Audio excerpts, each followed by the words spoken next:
Audio Jungle. The Kia K4 is a new nameplate for Kia in North America and is expected to replace the Forte compact car when it goes on sale for the 2025 model year.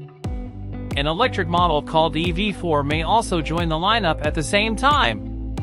A stylish new compact sedan will soon be added to the Kia lineup to replace the current Forte, and it will bear the name K4 and slot under the larger K5 family sedan.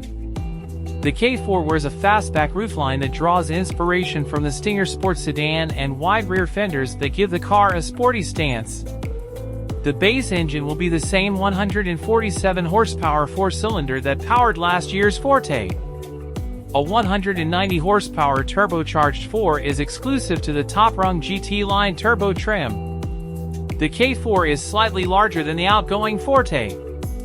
The price of the 2025 Kia K4 is expected to start around $22,000 and go up to $30,000 depending on the trim and options. Kia has kept the K4's interior design clean and simple, with a linear look to the dash. Although there's a large infotainment display, there appear to still be several physical buttons for controls, which is refreshing given the auto industry's push to digitize such things. The K4's steering wheel looks different from other Kia models and features an offset logo and a two-spoke design. Don't forget to subscribe, like, and leave me a comment to tell me how you found the car.